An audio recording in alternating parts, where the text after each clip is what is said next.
News 28 मराठीमध्ये आपले स्वागत आहे। आजच्या मोठ्या बातम्यांबद्दल बोलूया। सावनेर एमआयडीसी चौकात प्रशासनाचा निर्दयीपणा, 30 मिनिटे उलटली तरी रुग्णवाहिका गायब, रक्ताच्या थारोळ्यात तडफडला तरुण। सावनेर भोपाळ महामार्गावरील भागीमहारी एमआयडीसी चौकात काल मे 11 रोजी सायंकाळी 5 वाजेच्या सुमारास झालेल्या एका भीषण अपघाताने प्रशासकीय यंत्रणेचा भोंगाळ कारभार उघड केला आहे।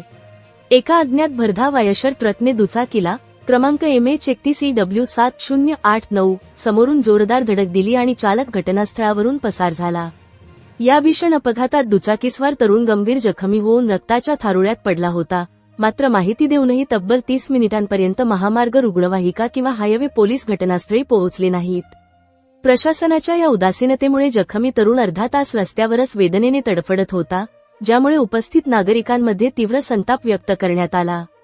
यावेळी संकटमोचक म्हणून ओळखले जाणारे हितज्योती फाउंडेशनचे हितेश दादा बनसोड शहरात असते तर जखमीला तात्काळ मदत मिळाली असती, अशी भावना प्रत्यक्षदर्शींनी व्यक्त केली। अखेर सरकारी मदतीची वाट न पाहता स्थानिक नागरिक व सामाजिक कार्यकर्त्यांनी माणुसकी दाखवत एका खाजगी रिक्षाने जखमीला तातडीने रुग्णालयात दाखल केले। या घटनेनंतर संतप्त नागरिकांनी सीसीटीव्ही फुटेज तपासून फरार चालकावर कठोर कारवाई करण्याची आणि महामार्गावरील सुस्त आपत्कालीन सेवा तातडीने सुधारण्याची मागणी केली आहे। रिपोर्टर सूर्यकांत तळखंडेची रिपोर्ट।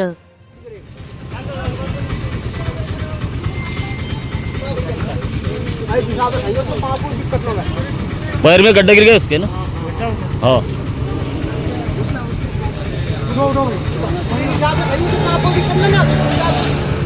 ये मांडी पासून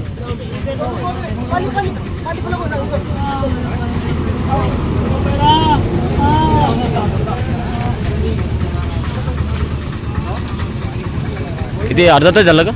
अर्धा तास झाला? फोन नाही गेला होता का? मग